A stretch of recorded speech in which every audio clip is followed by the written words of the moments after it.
ॐ सदाशिवसमारम्भां शङ्कराचार्यमध्यमाम् अस्मदाचार्यपर्यन्तां वन्दे गुरुपरम्पराम्। ओम।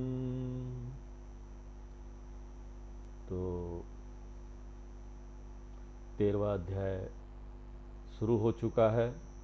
अर्जुन ने कुछ प्रश्न पूछे हैं, गूढ़ वेदांत के कुछ शब्द हैं, उसके प्रश्न पूछे हैं और उसी का जवाब कृष्ण भगवान यहाँ दे रहे हैं।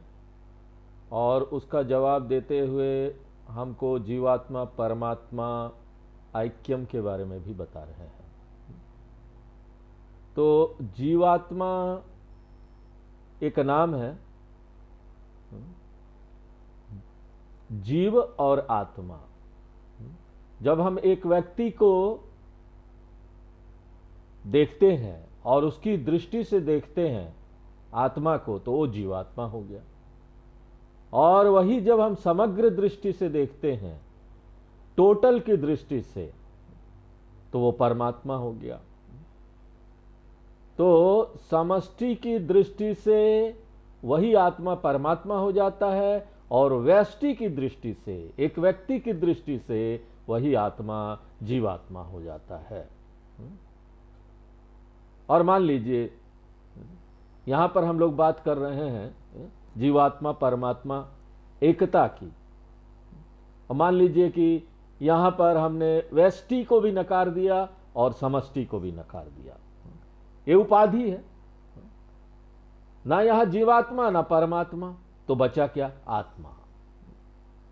तो ये जो चेतनता है, आत्मा है, इसमें जो जीव बोल के जो विशेषण लगा दिया वो बस उस सतही तौर पर एक व्यक्ति की दृष्टि से देखने से है, और एक जो विशेषण परम लगा दिया ना, वो टोटल की दृष्टि से है, समग्रता की दृष्टि से है।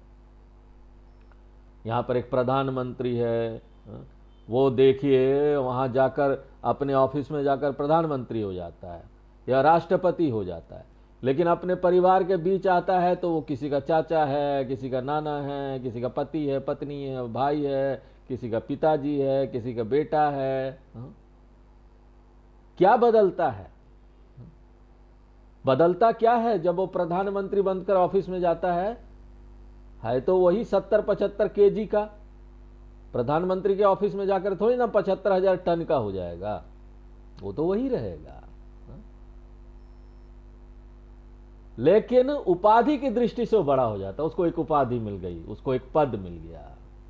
इसलिए जीवात्मा भी आत्मा है, परमात्मा भी आत्मा है। तात्विक रूप से दोनों एक ही है। और इसी को जब हम पहचान लेते हैं ना, इसको बोलते हैं जीवात्मा परमात्मा ऐक्यम। तो अब मेरा ज्ञान क्या है? हम क्या समझे हैं? हम आत्मा है।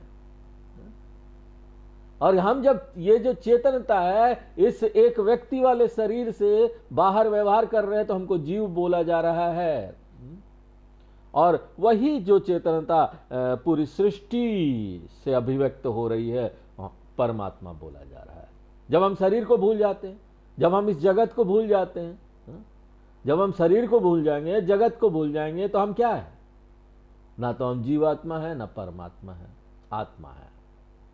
तो इसको बोलते हैं जीवात्मा परमात्मा ऐक्य ज्ञानम। और शास्त्रों में जो उदाहरण दिया जाता है सामान्यतः, वो उदाहरण क्या है? जब हमको दिखाना होता है ये एकता जीवात्मा परमात्मा का वननेस, तो लहर और समुद्र का उदाहरण देते हैं। समुद्र नाम रूप दृष्टया छोटा हो जाता है, और नाम रूप की दृष्टि से एक लहर है, दूसरा समुद्र है। लेकिन उसमें तत्व क्या है? दोनों है क्या? जल है। नाम रूप की दृष्टि से देखे तो बोलेगा ये समुद्र है, क्यों? नाम और रूप दे दिया, ऐसा ऐसा करके, ऐसा करके गोल घूम के वो लहर उठता है ना, ऐसा ये लहर बोलता, हम लहर है। लेकिन थोड़ा सा ध्यान दीजिए, गलती कर रहे हैं हम। समुद्र को भी ध्यान दीजिए, गलती कर रहा है तो वो जल ही, नाम दे दिया आपने उसका लहर।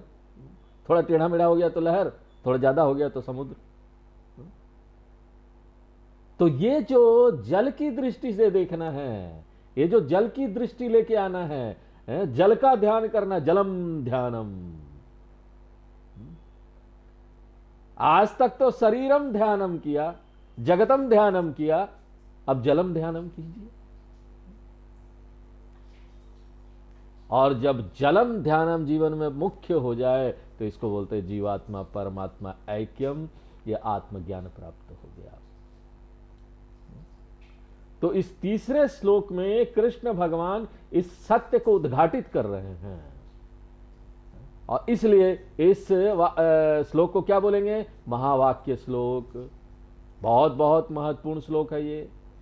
शंकराचार्य जी इस श्लोक पर बहुत बड़ा भाष्य लिखते हैं, और शंकराचार्य जी के कई पेज में है वो, और शंकराचार्य जी के भाष्य के ऊपर दूसरे और बाद में जो आचार्य लिखे आए हैं उन्होंने उसके ऊपर भाष्य लिखे, कमेंट्री, सब कमेंट्री, सब कमेंट्री, फिर उसके ऊपर किसी ने लिखा सब कम कमेंट्री।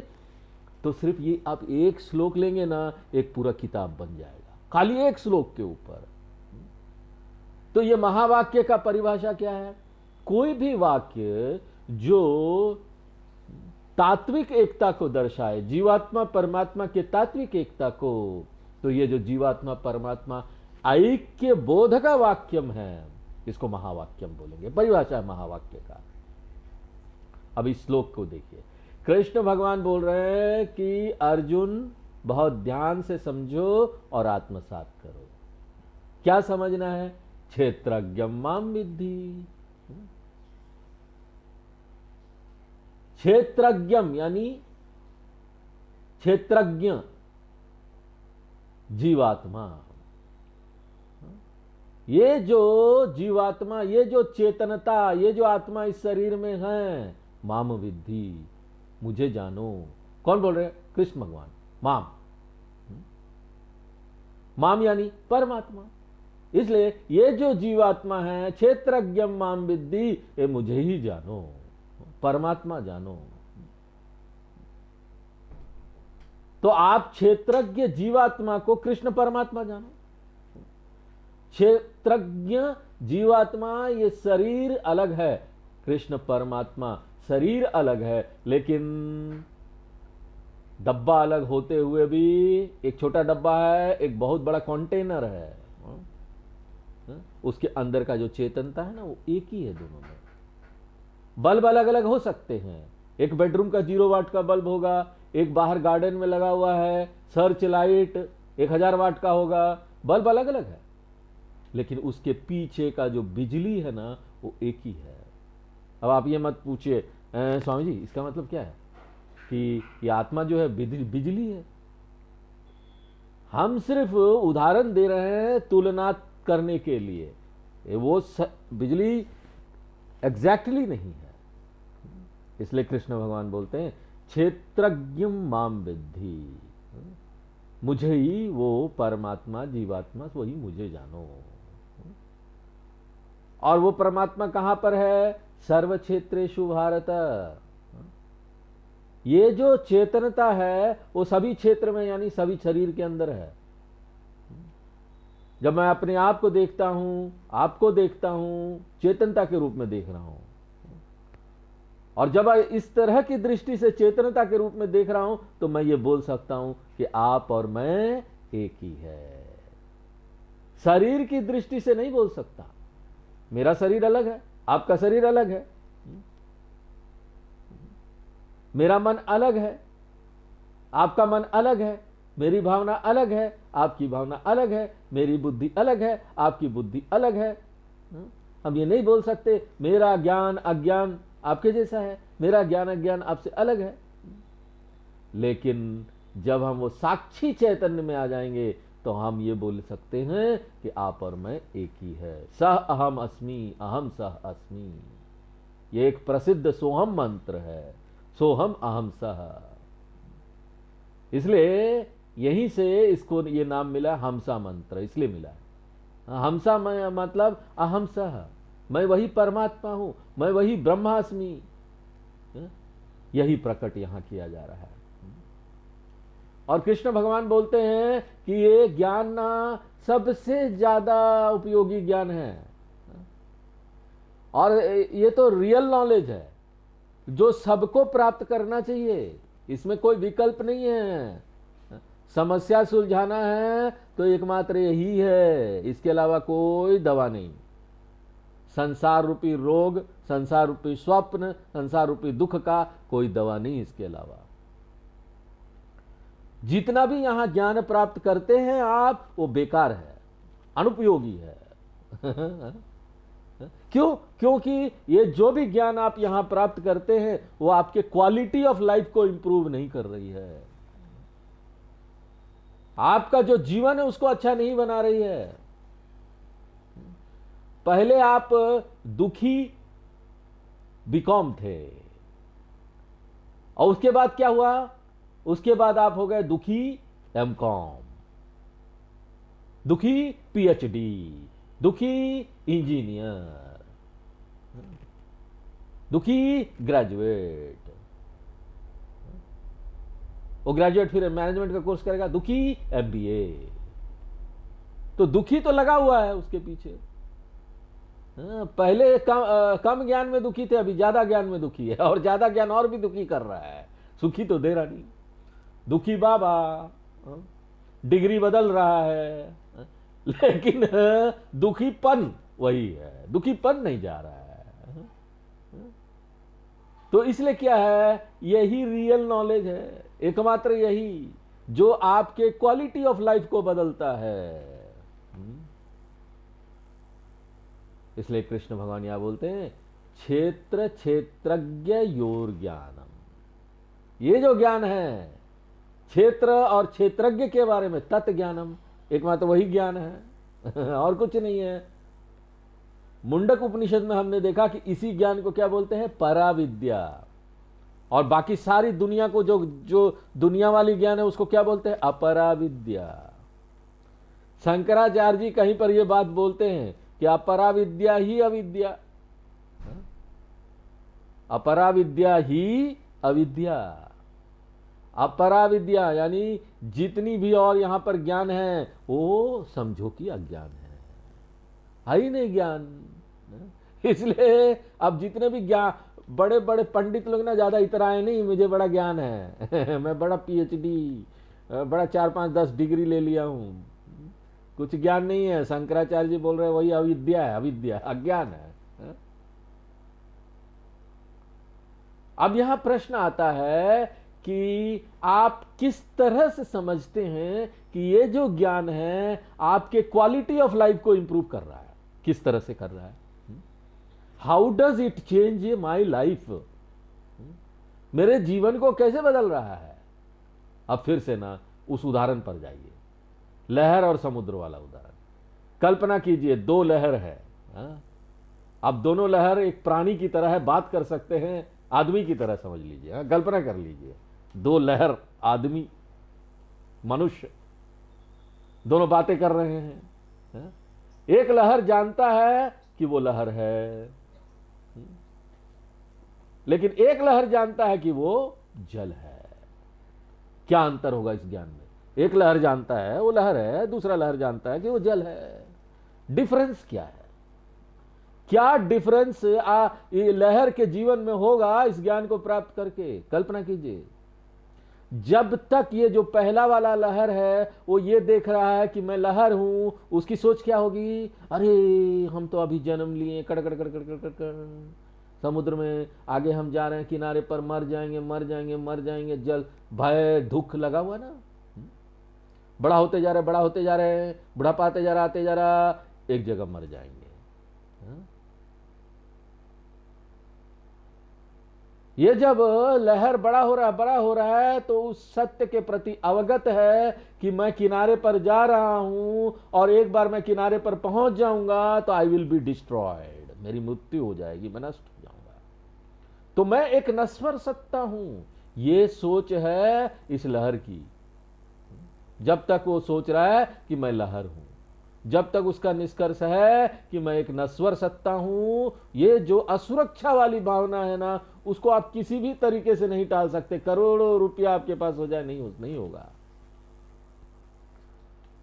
लाखों संबंधी हो जाए चारों तरफ, आपके चाहने वाले लाखों लोग हो जाए, आपके सहायता करने वाले लाखों लोग हो जाएंगे, फिर भी दुखी होंगे। बड़े बड़े प्रसिद्ध लोग भयंकर तरीके से दुखी है, जिनके पास पैसे की कोई कमी नहीं। हम आपको उदाहरण दे रहे थे लता मंगेशकर का। लता मंगेशकर कितनी बड़ी गायिका, पूरी दुनिया में उनका नाम। पाकिस्तान जो भारत को पसंद नहीं करता, वहां के लोग उनको भी पसंद करते हैं, उनकी गायकी के दीवाने हैं। दुनिया में कितने लोग। और उनका एक वीडियो था, किसी को बोल रही थी, किसी ने उनसे पूछा, तो वो बोल रही थी कि हम तो पुनर्जन्म में मानते हैं, और मैं तो ये चाहती हूं कि भगवान अगले जन्म में मुझे लता मंगेशकर ना बनाए, मैं एक सामान्य व्यक्ति के घर में पैदा हूं, अगर मेरा अगला जन्म होता है तो मुझे लगे लता मंगेशकर नहीं बनना। कितना दुख था उनके मन में। ये एक स्टेटमेंट बताता है। अभी पैसे की कमी नहीं, प्रसिद्धि की कमी नहीं, चारों तरफ लोग थे, संबंधी थे, हैं? क्यों? लहर। लहर सोच रहा वो लहर है। जब तक लहर सोच रहा लहर है, वह सुरक्षा की भावना से नहीं निकलेगा, क्योंकि उसकी सारे कर्म जो हो रहे हैं ना, वह सुरक्षा की भावना से हो रहे हैं। उसी तरीके से जब तक हम ये सोचेंगे हम शरीर है, शरीर है, शरीर है, हम एक नश्वर सत्ता है, तो क्या होगा मालूम? हर एक क्षण भयभीत रहेंगे, मेरा जीवन भयभीत रहेगा। आप देखिए बचपन से क्या होता है। हम स्कूल में क्यों जाते हैं बताइए? क्या करने जाते हैं? और किस सोच से हम स्कूल में पढ़ने के लिए जाते हैं? हमारी सोच क्या रहती है स्कूल में पढ़ने के लिए जाते? पहले से ही सोचते हैं, माँ बाप एडमिशन करा देते हैं बच्चे में, एकदम LKG में छोटे छोटे, मेरा बेटा अच्छा नौकरी करेगा, पहले से ही नौकरी और पैसा। स्कूल में गया बचपन से, नौकरी पैसा। उस समय ना माँ बाप को चिंता होती, ना मैं ही इस बात की, तो बचपन में क्या चिंता करेंगे कि ना कौन सा विषय मुझे पसंद है, मैं पसंद वाला काम करूं, मैं ऐसा कोर्स लूं जिसमें मुझे आनंद आए। आनंद तो कहीं होता ही नहीं। मेरा झुकाव इसी एक ही चीज में होता है। मेरे जितने भी कर्म होते हैं LKG से लेकर PhD तक, इसी पर आधारित होते कि अच्छा नौकरी मिलेगा कि नहीं मिलेगा, लाखों रुपया सैलरी मिलेंगे कि नहीं मिलेंगे।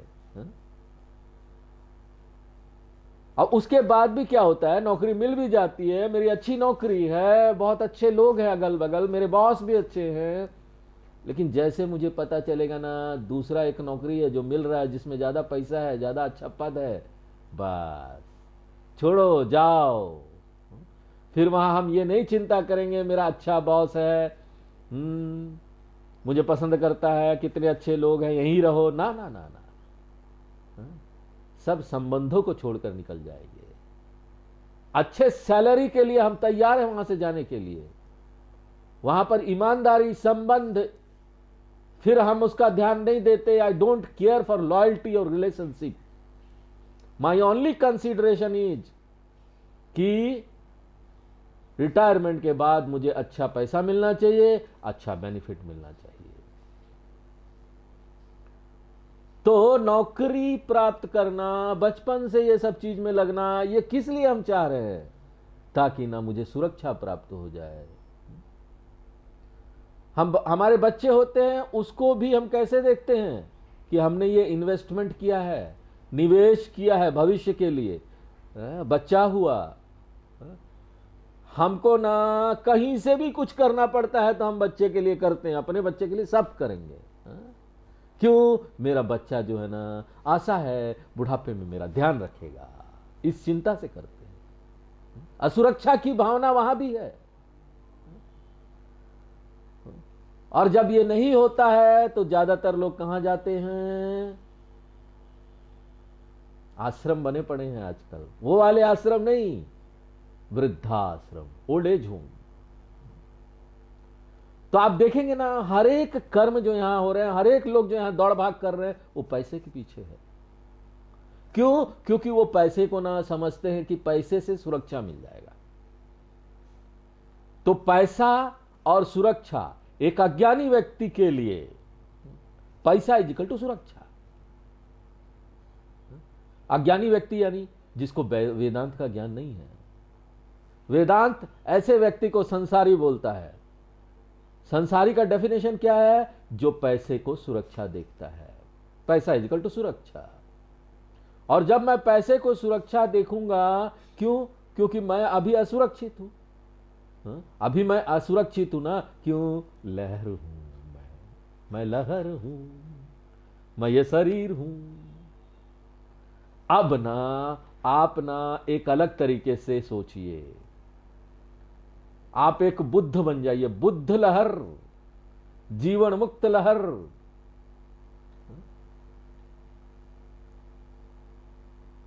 तो यहां पर वो जानता है कि ये तो नाम रूप है मेरा, लहर, ये तो चला जाएगा, ये शरीर है। आज तक कोई भी इसको पकड़ के नहीं रख पाया, सभी लोग आए, सभी लोग गए। इसलिए ये जो नाम रूप मुझे मिला है, इससे मैं आसक्त नहीं हूं। मैं जानता हूं कि मैं जल हूं, मैं जल था और मैं जल रहूंगा। मैं जल हूं, मैं कभी नष्ट नहीं होऊंगा। गर्मी आएगी, जल भाप बनकर उड़ जाता है, तब भी मैं अव्यक्त अवस्था में बादलों के बीच रहूंगा। भाप के रूप में बादलों के बीच रहूंगा, लेकिन रहूंगा। तो अंतर क्या हुआ? ज्ञान और अज्ञान में, सुरक्षा और असुरक्षा का अंतर होता है ज्ञान और अज्ञान में। और वेदांत के अनुसार एकमात्र यही ज्ञान आपको सिक्योरिटी देगा, सुरक्षा देगा। इस ज्ञान के अलावा आप कुछ भी कर लीजिए, जितना भी हाथ पैर मार लीजिए, आपकी असुरक्षा की भावना कभी नहीं जाएगी। बाकी जितनी भी चीजें हैं ना, वो ना आपको नकली सुरक्षा का एक भावना दे देगा, प्रतीति दे देगा, फेक, नकली। इसलिए अगर आपको सुरक्षा चाहिए ना, तो इस ज्ञान को प्राप्त कीजिए। लेकिन अगर अभी भी आपको लग रहा है कि नहीं नहीं नहीं स्वामी जी, जो भी बोलिए, पैसा तो पैसा है ना, पैसे से लगता तो है कि बड़ा सुरक्षा मिलता, ठीक है, जाओ और कमाओ। वेदांत आप पर थोपेगा नहीं, आपसे कोई जबरदस्ती नहीं है। जो भी ऐसा सोचते हैं वो जाए दुनिया में, खूब पैसा कमाए। वेदांत इस बात के विरुद्ध नहीं जाता। वेदांत बोलता है ट्राई करो, जाओ जाओ, देखो, खूब उलझो दुनिया में, पैसा प्राप्त करो, पद प्राप्त करो, पोजीशन प्राप्त करो, वस्तुएं जुगाड़ करो, सब पदार्थ जमा करो, सब कर लो, ट्राई करो भाई। परीक्षा लोकान कर्म चितान, उपनिषद भी बोल देते हैं, परीक्षा करके देखो, क्योंकि तुम और किसी की बात मानने वाले नहीं हो। जब तक एक व्यक्ति अनुभव करके नहीं देख लेता है ना, वो कोई भी हो उसकी बात नहीं सुनेगा। इसलिए वेदांत में जो लोग आते हैं ना, बड़े छंटे हुए चुने हुए लोग होते हैं, जो यहाँ गीता उता सुनने आते हैं। उन्होंने अपने कई जीवन में जीते जीते और इस जीवन में इस बात को समझ लिया कि भाई ये सब तो सुरक्षा नहीं देने वाली।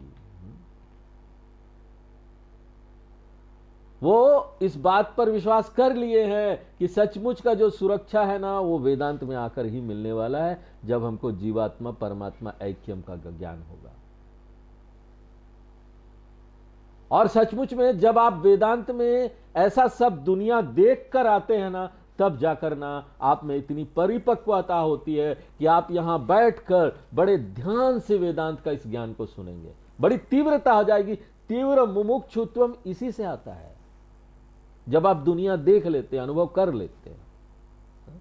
नहीं तो क्या होगा, वेदांत ना एक हॉबी हो जाएगा। चलो कुछ नहीं है करने के लिए, बैठ जाते हैं।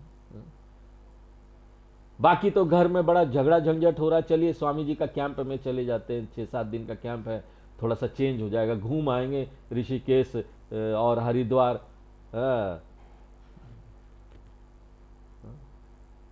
वहां पर दर्शन कराएंगे, केदारनाथ, बद्रीनाथ, थोड़ा घूमना हो जाएगा, सबसे मिलना हो जाएगा, थोड़ा जो कुछ हो जाएगा, तो थोड़ा यहाँ रहेंगे तो यहाँ तो झगड़ा ही होगा घर में।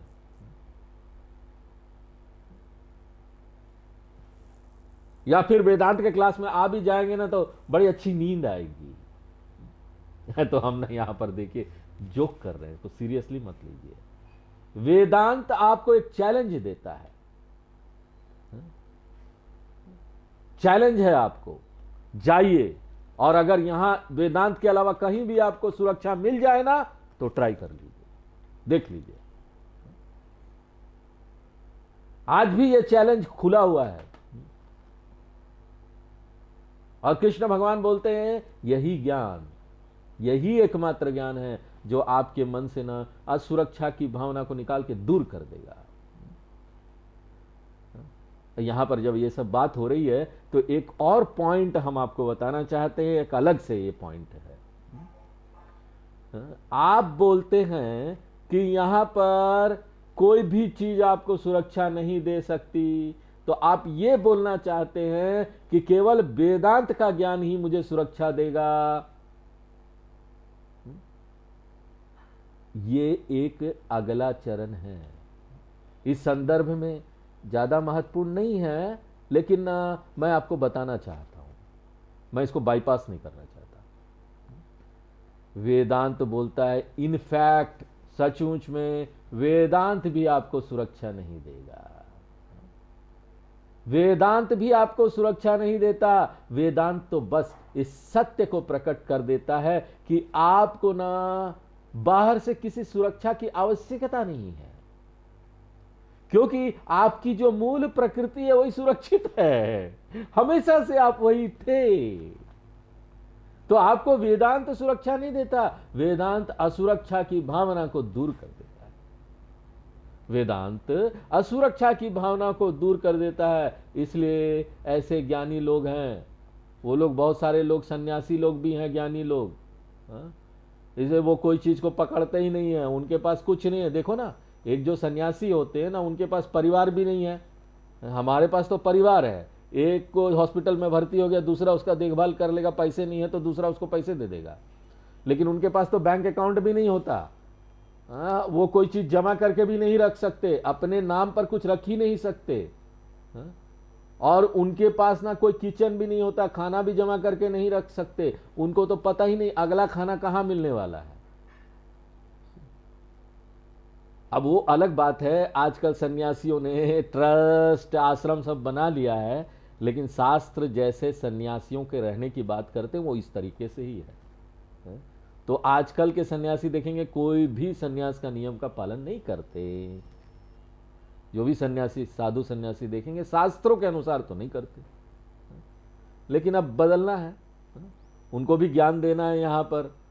और यहाँ पर जो गृहस्थ लोग हैं, जो सब लोग हैं ऐसे रहते हैं, तो वो भी ऐसे रहते हैं।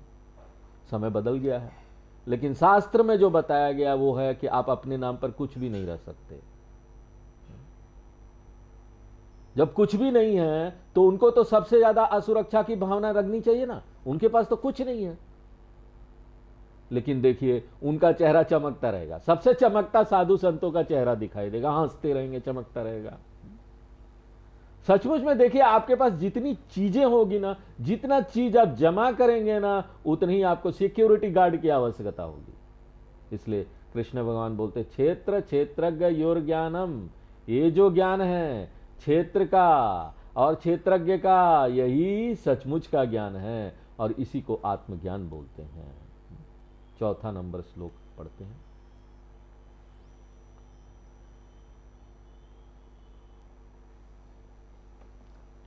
तच्छेत्रम यजयाद्रक्ष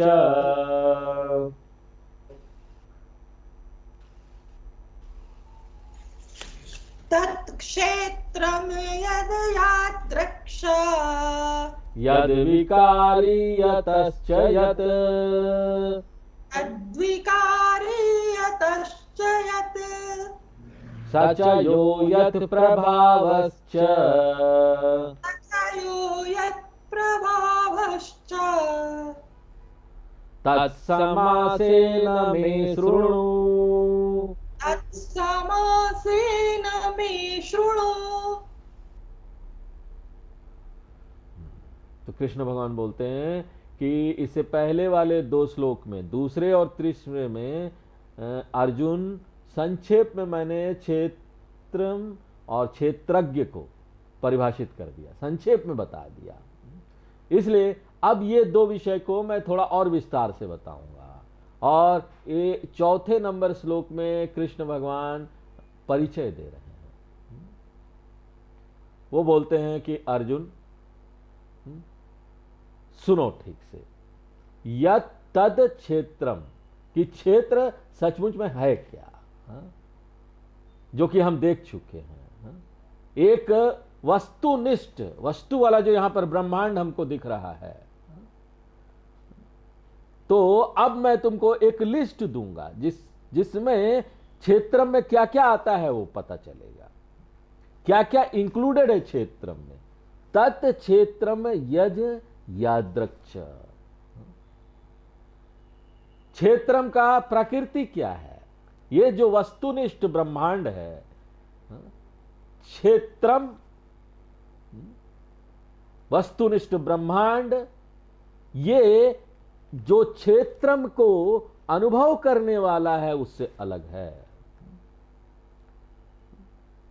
तो क्षेत्रम क्या है, ये पहला विषय है। दूसरा विषय कि क्षेत्रम की प्रकृति क्या है, और फिर अगला विषय यद विकारी, यदि विकारी यानी यहां पर कारण क्या है जिससे ये सारे कार्य पैदा हुए हैं, तो विस्तार बताएंगे कारण का, कारणम यतश्च यत, और फिर कार्य जो पैदा हुए हैं वो अलग अलग कार्य क्या है।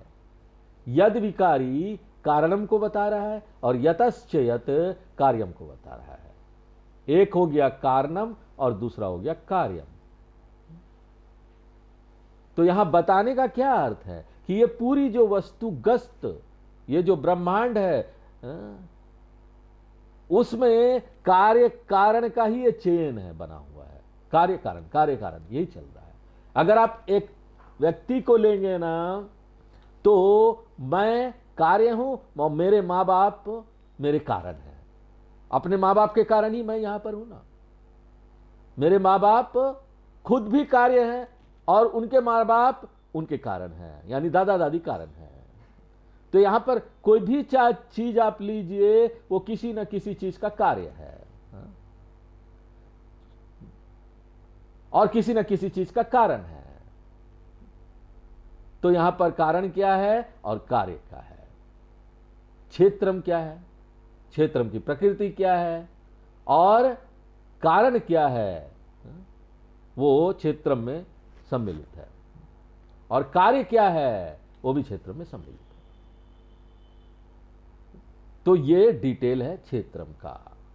और यही नहीं, और भी ज्यादा विस्तार और भी डिटेल जो है क्षेत्रज्ञ का, वो कृष्ण भगवान यहां देना चाहते हैं। उसलिए बोलते हैं सच यह, क्या है क्षेत्रज्ञ, क्या है, क्षेत्रम बता दिया, अब क्षेत्रज्ञ क्या है, और भी फीचर्स क्षेत्रज्ञ क्या है वो बताऊंगा। जो ये चेतन सत्ता है वो क्या है। इससे पहले कृष्ण भगवान ने संक्षेप में चेतनता के बारे में बता दिया, ये जो दुनिया का अनुभव करने वाला है उसके बारे में बता दिया। वो एक ब्रीफ डिस्क्रिप्शन था। अब कृष्ण भगवान यहां पर ज्यादा डिटेल देना चाहते हैं चेतनता के बारे में, कि चेतनता क्या है, और उसके बाद यत प्रभावश्च, उसका प्रभाव क्या, उसकी महानता क्या है, क्षेत्रज्ञ का महानता क्या है। तो यही हम आगे देखने वाले हैं कि जो ये चेतनता है वो अविभाजित है, चेतनता जो है वो समय से परे है, चेतनता जो है वो आकाश से परे है, चेतनता जो है वो परिवर्तित नहीं होता। ये सारी चीजें जो है ना अलग अलग अर्थ देगी, और ये बहुत महत्वपूर्ण लक्षण है चेतनता के। देखिए, एक वैज्ञानिक है, उसने बहुत सुंदर तरीके से बोला है चेतनता के लिए। वो बोलते हैं चेतनता वो है जो ना इस सृष्टि के नियम के अंतर्गत आती ही नहीं है। सृष्टि का नियम उसका कुछ बिगाड़ नहीं पाता, उसके ऊपर कोई प्रभाव नहीं डाल सकता। जितने भी यहां पर भौतिकी नियम हैं और रासायनिक नियम हैं, जो ये सृष्टि को प्रभावित करती है, वो चेतनता को प्रभावित नहीं कर सकती। और वो ये भी बोल रहा है कि वो एक स्थानीय नहीं हो सकता। क्यों? चेतनता एक स्थान पर नहीं हो सकता, स्थानीय नहीं हो सकता। इसका क्या अर्थ है? ये जो चेतनता है वो समय से परे है, आकाश से परे है। ये जो है इस लक्षण, ये सारे इसका विस्तार मैं आगे बताऊंगा। तो कृष्ण भगवान यहां परिचय दे रहे, तत्समासेन में श्रृणु, अच्छी प्रकार से सुनो। अब ये जो सुनो है ना, वो हम लोग अगले क्लास में देखेंगे। आज यही विराम देते हैं। ओम पूर्णमदः पूर्णमिदं पूर्णात् पूर्णमुदच्यते पूर्णस्य पूर्णमादाय पूर्णमेवावशिष्यते। ओम शांति शांति शांति।